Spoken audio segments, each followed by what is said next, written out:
Eibarko antzerki jardunaldien 42. edizioa otsailaren 26tik apirilaren 7 bitartean gauzatuko da. Koliseo antzokiak eta hezkuntza esparruko antzokiak hartuko dituzte emanaldiak. Udaletxean azaldu ziren edizio berri honen xehetasunak aurkezpenean, Jose Angel Maria Muñiz Eusko Jaurlaritzako Kultura Sailburuordeak, Denis Itxaso Gipuzkoako Foru Aldundiko Kultura Diputatuak, Miguel de los Toyos Eibarko alkateak eta noski Juan Ortega jardunaldien antolatzaileak parte hartu zuten.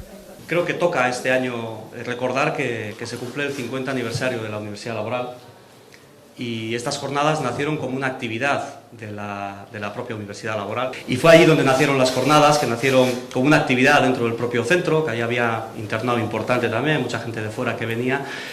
Y bueno, ahí empezaron a crecer y con el tiempo se abrieron a la ciudad. Siempre de la mano del equipo de Narrusco Sesen, del grupo de teatro que se generó dentro del propio centro, y además nosotros éramos colaboradores de las jornadas, pero bueno, los protagonistas únicos y exclusivos eran los organizadores, ¿no? Hace, creo que fueron 6 años ya, pues que la segunda parte de este alma que tiene Narrusco, que eran Juan Ortega y Chema Cornago, pues Chema nos dejó. Y se creó un momento complicado para las jornadas porque el papel que hacía Chema en la organización, básicamente en los números y en las cuentas, pues era difícil cubrirlo y bueno, pues el ayuntamiento asumió la responsabilidad de apostar por estas jornadas y mantenerlas, ¿no? Uste dut, bada konstante bat Euskal Herrian, baina bereziki Eibarren, 42tik gora, 47tik gora jardunaldia antolatzea ez da makala. Horrek esan nahi du, badagoela irauteko kapazidade bat. Gauzak oso ondo egiten direla.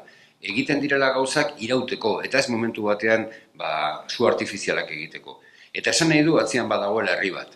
Eta herri batek onartu duela proposamen hori, bere egin duela proposamen hori, bizi duela proposamen hori, eta jaialdiak herri bati bizitasuna ematen dion bezala, herriak ematen dio jaialdi bati bizitasuna. Arlo artistiko guztietan, baina batik bat esango nuke, arte presentzialetan eta batipat arte eszenikoetan importantea dela gauza klasikoetatik haratago gauza berriak ikusiak izatea eta ezagutuak izatea. Hori ez da erraza izaten, ze normalean bakoitzak nahiago izaten du eta agian izaten da hori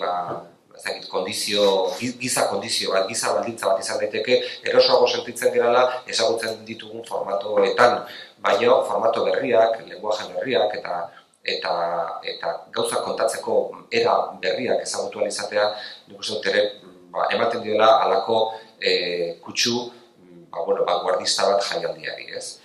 2019ko antzerki jardunaldiak otsailaren 26an hasiko dira Kontxa Belasko antzesleak eskainiko duen La Interprete y el Productor mintzaldi solasaldiarekin. Juan Ortegak aurkeztu eta Jesus Timarrok koordinatuko du ekitaldia. Hitzordua Koliseo Antzokian da arratsaldeko 7etan eta sarrera doakoa izango da. Hurrengo biegunetan otsailaren 27an eta 28an Valladolideko antzesleak bere semea Manuel Belaskok zuzendutako El Funeral lana antzestuko du Koliseoan, Jordi Rebellón, Clara Alvarado, Cristina Abad eta Manuel Medina aktore ezagunekin batera. Guztira, 20 antzerki emanaldi, kaleko antzerki bat eta hitzaldi bat eskainiko dira aurtengo jardunaldietan.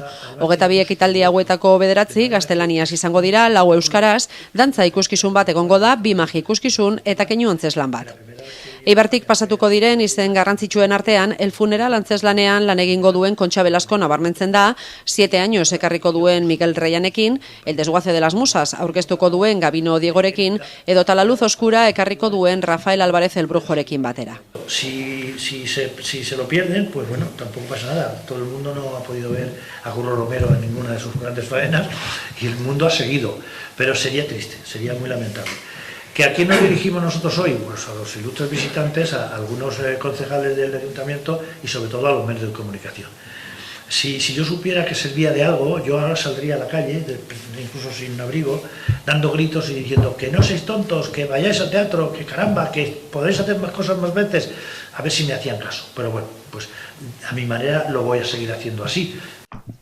42. edizionen aurrekontua 184.000 eurotik gorakoa da. Aurresalmenta funtzio bakoitza hasi baino ordubete lehenago egingo da dagokion antzokiaren lehiatilan, baita Kutxabanken bidez, baita astelenetan eta ostiraletan 5:00 7:00 Koliseoan ere.